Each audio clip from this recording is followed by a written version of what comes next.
안녕하세요. 윤산한 비밀들 채널에 오신 것을 환영합니다. 오늘 우리는 이산한지대 이야기를 들어보며 숨겨진 비밀을 탐험할 것입니다. 이 이야기는 도쿄의 한 기밀 조직에서 시작되며 그곳에서는 은밀한 일과 위험이 항상 도사리고 있습니다. 당신은 주인공과 함께 그 어둠 속에서 무슨 일이 벌어지는지 따라갈 준비가 되었나요? 함께 탐험하며 이 어두운 비밀을 밝혀보도록 합시다. 이 이야기는 도쿄의 한 기밀 조직에서 일하는 젊은이가 꽃을 배달하는 일을 맡고 있지만 사실은 은밀하고 위험한 활동에 연루되는 과정을 담고 있습니다.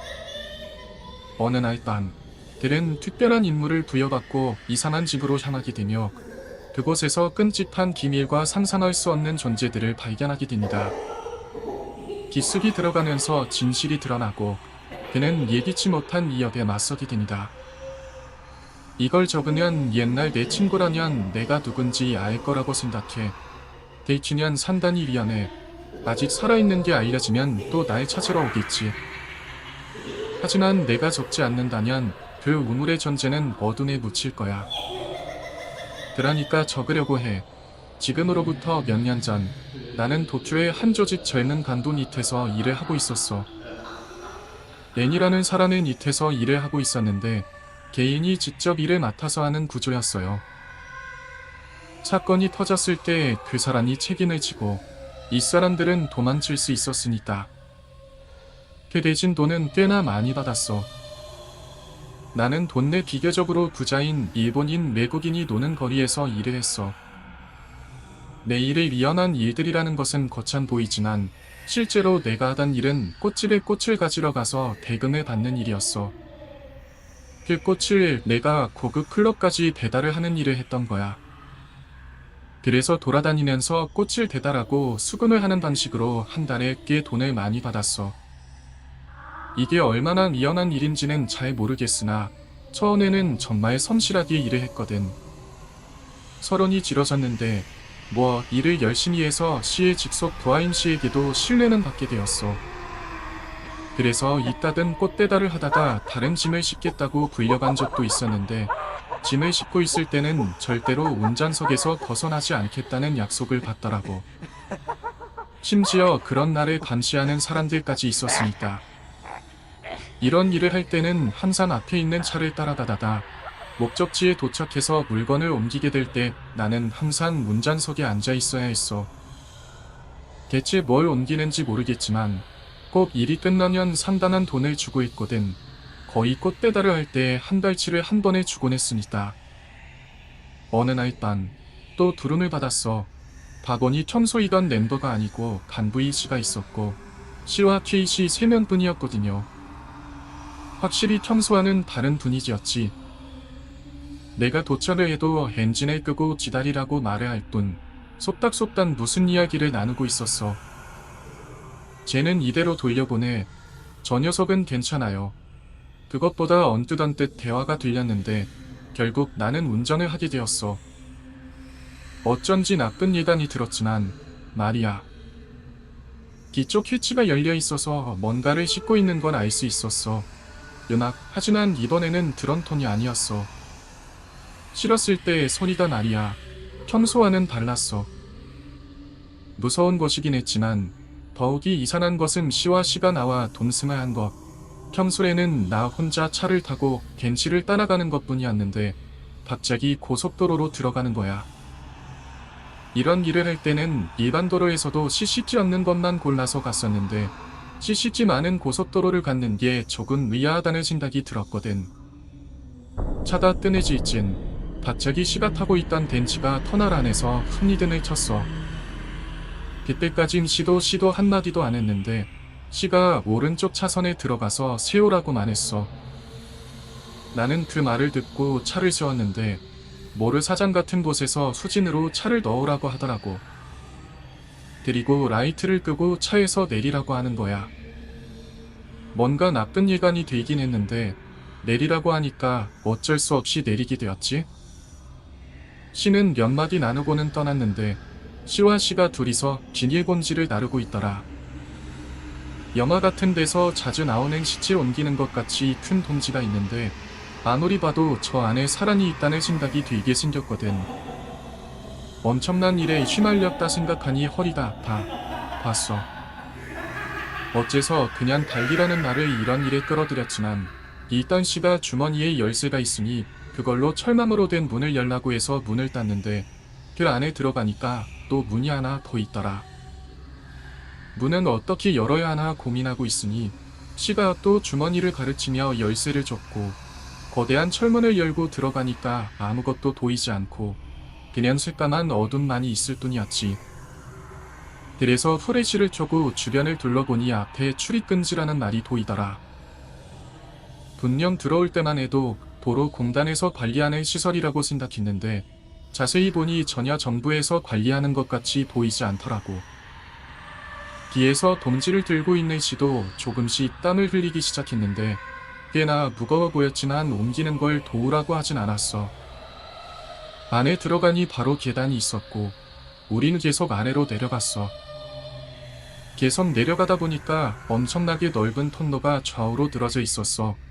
아마 폭이 10m 되었을 것 같은데 너무 힘들었는지 잠깐 쉬자고 말했고 좀 쉬다가 다시 걸어서 내려갔더니 또다시 철로 된 거대한 문이 나오는 거야. 눈에는 제군 육군제 13억 엔도라 적혀 있었어. 대시치는 오래되어 보였는데 몇십 년도 더 된 터널이라는 걸 알아챘지만 잔이대가 있는데 제군군이라고 하면 몇십 년 전에 있었을 거니까. 잠시 시간이 흐른 후 씨가 슬슬 가자고만 해서 다같이 움직이려고 하는데 검은 봉지가 갑자기 움직이기 시작하다니 길 안에서 사람 손이 나오는 거야. 다들 깜짝 놀라서 약간의 기명을 지를 때 이내에 사람 얼굴이 튀어나왔는데 씨는 씨에게 저게 왜 눈을 뜬 거냐고 소리를 치면서 당장 약을 넣으라고 말했어. 나는 그 상황을 보며 기겁한 상태로 한참을 가만히 보고만 있었고 봉지 안에 있는 남자를 제압하려고 하니까 더 날도 시작했는데 도저히 감당이 안 되니깐 이제는 발로 차고 때리기 시작했어. 그러다 봉지의 움직임이 점차 줄어들고 봉지 밖으로 튀어나온 얼굴을 보게 되었지. 아직도 그 얼굴이 잊혀지지 않는데 아예 눈이 풀려서 숨만 겨우 내쉬고 있었어. K씨는 그 남자를 세게 묶은 걸 확인했어도 몇 번이고 발로 걷어찼어. 그리고는 나한테 너 이 사람 얼굴 본 거 다 안다고 하더라고. 나야 딱히 할 말이 없어서 보게난 끄덕여지네. K씨가 다시 그 남자를 짊어지면서 빠르게 이동하기 시작했어. 그 후 사오 김도라는 곳을 끝없이 걸었어. 얼마 시간이 지나니 지름까지의 넓은 통로와 확 끼어서 폭이 3m 없을 정도로 좁은 통로가 나왔는데 그 왼쪽에 계단 같은 게 있더라고. 계단을 따라 좀 내려가니까 제군 육군 제 1226호 우물이라고 적힌 우물이 나왔어. 날 그대로 계단 바로 밑에 있는 우물이 있는데 무거워 보이는 철 뚜껑으로 닫혀 있었지. 사슬도 함께 담겨 있었는데 씨와 씨는 남자를 내려놓은 뒤 우물의 뚜껑을 열었고 그대로 남자를 우물 안으로 집어 던져버렸어. 이때 너무 무서워서 죽을 것 같았는데 그 와중에도 대체 왜 살아있는 채에 던지는 걸까 의문이 들었어. 풍던 소리와 함께 남자가 밑에 떨어진 게 확인되었는데 씨는 뭔가 이상하다는 듯 서로를 쳐다보고 있더라고. 그리고 목을 살짝 움직이다니 그 안에 확인하라는 듯 제스처를 취하는 거야. 그래서 셋이 다 같이 우물 안에 후리씨를 비추고 보게 되었는데 봉지가 물에 둥둥 떠있는 게 보이는 거야. 그런데 뭔가 이상한 점이 보였어. 봉지 앞으로 새하얀 선 같은 게 보였는데 자세히 보니까 그 옆에 대머리에 점술이 다 보이는 거야. 너무 멀어서 처음에는 잘 몰랐는데 그 옆에 또 다른 사람이 서 있는 거였어. 대체 저 좁은 곳 안이 우물 안에 왜 다른 사람이 들어가 있는 건가. 순간적으로 놀랐거든요. 그 순간 우리 셋 모두 얼어붙었는데 그 대머리에 사람 같은 게 눈이 없는 거야. 눈이 있어야 할 자리에 눈이 없었는데 분명 우리를 보고 있더라고. 다들 놀라서 손전등도 떨어뜨리고 뒤로 물러났는데 이래 우리 뒤에서 걔 다 됐냐 라고 말하며 다가오는 시 때문에 더 놀랐지. 시는 놀라서 낮아 빠져있는 우리를 보고는 설마 너희들 그거 봤냐고 말했어. 근전의 출시로 다들 대답도 못하고 있으니까 이내 시는 당장 몸을 뜯건 닫으라고 소리를 질렀어. 돌아오는 길에도 대체 그게 뭐였으며 이들은 왜 산 사람을 거기다 던졌을까 고민이 되었어. 무엇보다도 동지 안에 있던 그 남자는 분명 내가 어디선가 봤던 사람이라는 게 머릿속에서 떠나지 않았고 집으로 돌아와서도 며칠간 누구였을까 고민했거든요. 은하를 본 적은 단 한 번도 없었고 거의 2주 정도가 흘렀을 때 그때 동지 안에 있었던 남자의 정체를 알게 되었는데 정말 유명한 조직의 회장 셋째 아들이라는 걸 알게 되었지. 나도 배달을 하면서 2번 정도 지나가는 길에 봤던 얼굴이어서 그제서야 떠오른 거야. 문제는 어마무시한 사람의 아들을 직접 죽였으니 일이 쉽게 끝나지 않는다는 거지. 때마침 그에게서 연락이 왔는데 시가 사라졌다고 너도 빨리 숨으라고 하더라고. 너무 놀라고 무서워서 혼자 숨을 헐떡였다. 아마 아들을 죽인 게 걸린 거겠지.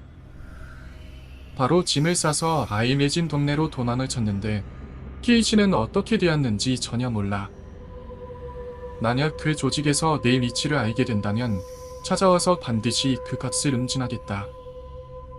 그래서 지금 이 순간에도 인터넷 카페에서 글을 쓰고 있고 절대 잡히지 않기 위해서 죽은 듯 살고 있고 앞으로도 그럴 예정이야. 다만 내가 글을 쓰는 이유는 대체 그 의물이 뭔지 궁금해서요. 그곳이 뭐길래 아직도 버젓이 있는 건지, 왜 조폭들이 그곳을 쓰고 있는 건지 혹시라도 아는 사람이 있으면 알려줬으면. 음악 좋겠어.